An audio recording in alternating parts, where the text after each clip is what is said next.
to another episode of Who Dares Wins podcast or Who Dares Wins with JP. I'm JP, and yeah. So, what am I thinking about today? Well, I'm new to using the platform of YouTube, and for that, so it's like like a learning curve for me, and let me take these off so I can like see you guys better, or at least I can feel less mitigated by the the lights. Um, but yeah, so I just this podcast is all about doing it afraid and taking risks. And as a Christian, that's what it's all about. It's all about taking risks. It makes no sense to believe in Jesus. It makes no sense to put your faith in God.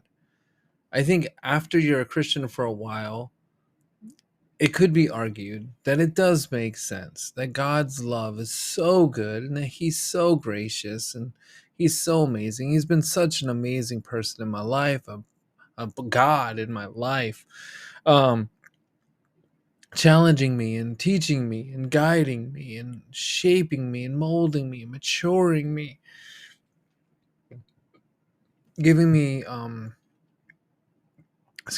a character that I didn't have before. I once was a thief and a liar and a manipulator and quiet. Like I was so quiet. I was definitely like one of these people that just never thought that like I had anything to say. And so I kept it to myself, and those things would like build up inside, and eventually I would explode. I would explode, and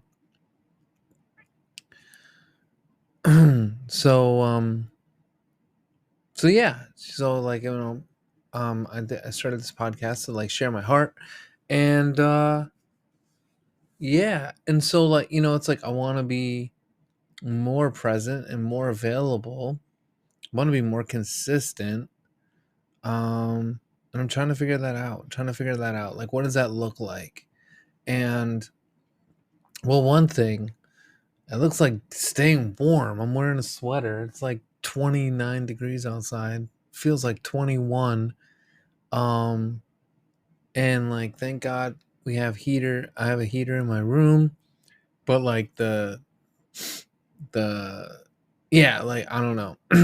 So I'm warm, but it should be warm throughout the house, and it's not really happening. But it is what it is. Um, I think also one of the things that like has been standing out to me too is that like right now I'm in the process of finishing this semester. I'm at Esbury. I'm at Esbury Theological Seminary, and I'm taking two classes, church leadership and church history. Church history is really awesome. I find it very interesting. It's incredible. We're learning like through all of the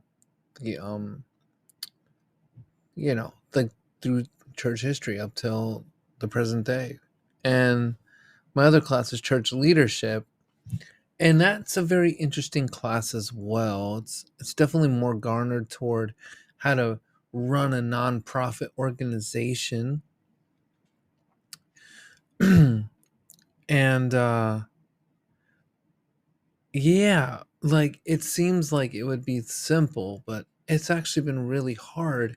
It's made me question, am I smart enough? I definitely there's parts that we play, right? So it's like even if you don't think you're smart enough, like you still put in the time and put in the effort, put in the study.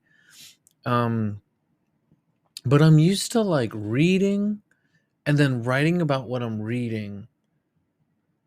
But since being at Asbury, it feels like I'm reading and then I don't always know what I'm supposed to be getting out of it. or learning, and then writing about it is like, how does that work when I feel like I don't necessarily have like a guide? Like, I have what we're gonna learn, but it's a bit challenging, and so it's been difficult. It's been difficult, and but I'm gonna continue. I'm gonna persevere. I'm gonna get it done, and yeah, it'll just be another story. And hmm,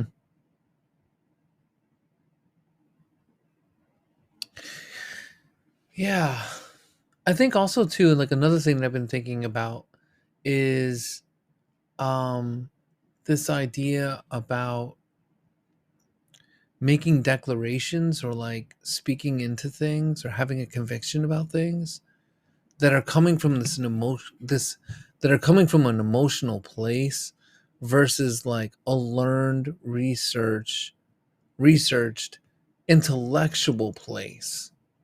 So like you've done your due diligence and you know what you believe and you can stand on it. You can even defend it. One of the things that I've learned about my life in recent years and over the course of my life is that I've been a person that always wanted to know and like be involved and be a part of the conversation. I wanted people to like me. I wanted to be popular. Um was I? I don't think I was. In time I grew to have like a personality that I think is likable. Um but one of the things that crossed my mind during Thanksgiving was was uh was how like like I would just like choose things or like get excited about certain things or politics or these kind of things, and then later on I'd have time to research it out, right? Like you should be researching it in the moment, but like there's this whole process of like things are happening, news is happening, information is being set out, sent out, um, and then you take some time away from it and you think about it more and you're kind of like, wait a minute, I don't agree with this. I don't believe in this. This is not me. And in some ways, you could learn that things are you, just not completely like it was. And so it needs some critiquing, it needs some editing, it needs some rethinking and tightening up of your thoughts, what you believe and like where you stand on things. And what ends up happening is that your friendships, your relationships in your life, people at your work, that gets affected because you take these hard stances off of emotions rather than taking the necessary time to think through things and then come to a rational conclusion that you can defend if disagreed with or if challenged. And I realized that like in my quest to be liked, I learned how to adjust my stances to still be able to keep the people that I attracted from my feeling or emotional decision making. And where I'm at now, and I would hope it's continuing to grow to, is someone who is emotional, but is also making like wise, intellectual decisions and having convictions that I can defend. And that goes for faith, that goes for school, it goes for sports, it goes for anything really, but it definitely goes for like social concerns and like politics and these kinds of things that are affecting our world in real time. So my encouragement to you is if you are like me and you're really affected emotionally by things, and then later on you find, wow, I didn't really think about that. I thought I was thinking about it, but I really realized that I was just emotional about it. And when you're emotional about things, it overrides your brain. It overrides your ability to think and to be a critical thinking person. And so, my encouragement to you is to, if you notice that, to just kind of breathe, take a moment, take a pause, and then think with your critical mind. Think with your critical mind. Is this what I believe? Is this what I want to stand on? Do I want to die on this hill? Or I'm okay with like letting it go? Do I want to sacrifice this friendship? Do I want to sacrifice this relationship? Maybe you don't want to. And so it's like okay to let it go and kind of be like, hey,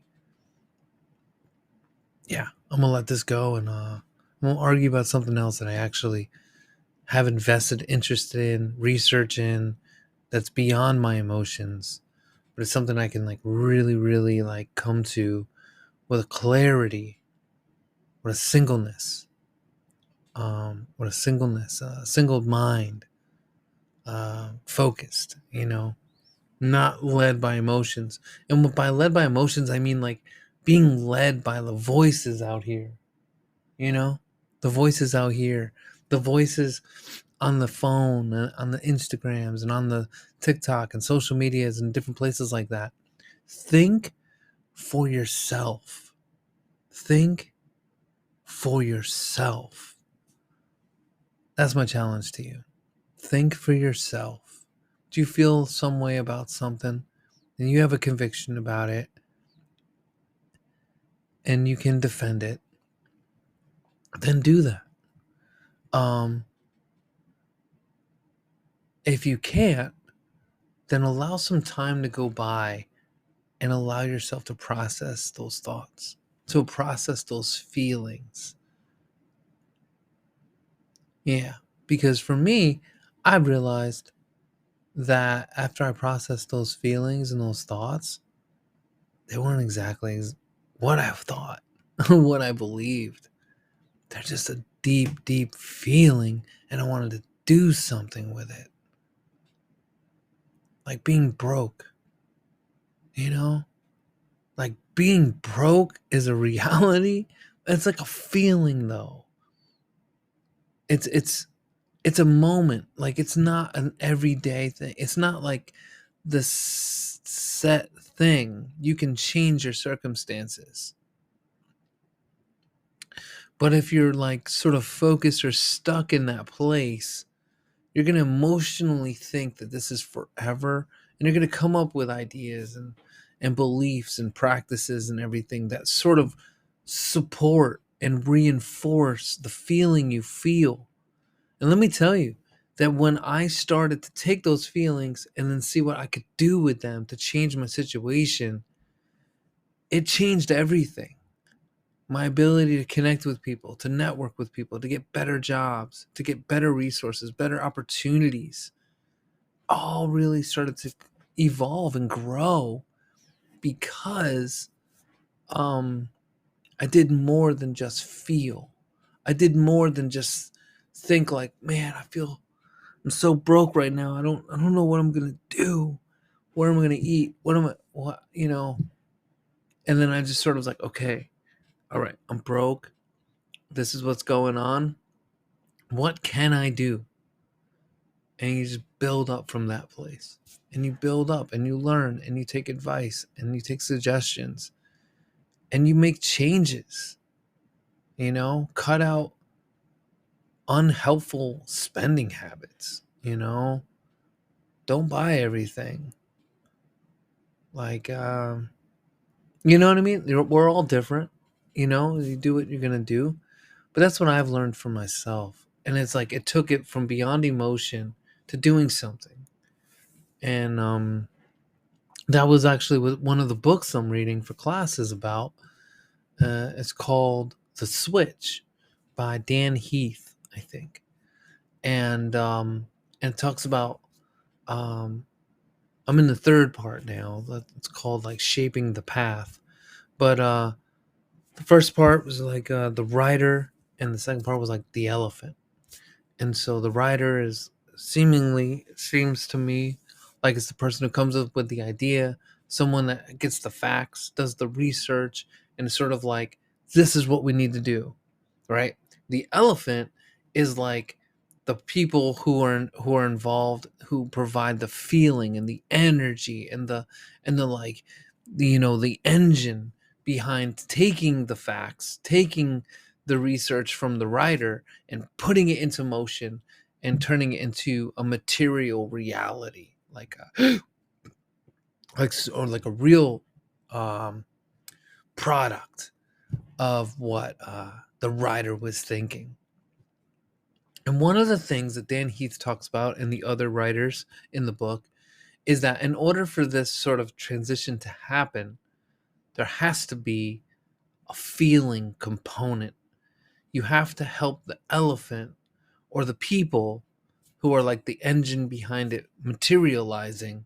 You have to help them feel how what they're doing and how they're being a part of it is going to like affect great change, big change. So it's like hard situation, and then take that hard situation and be like, this is what we could do.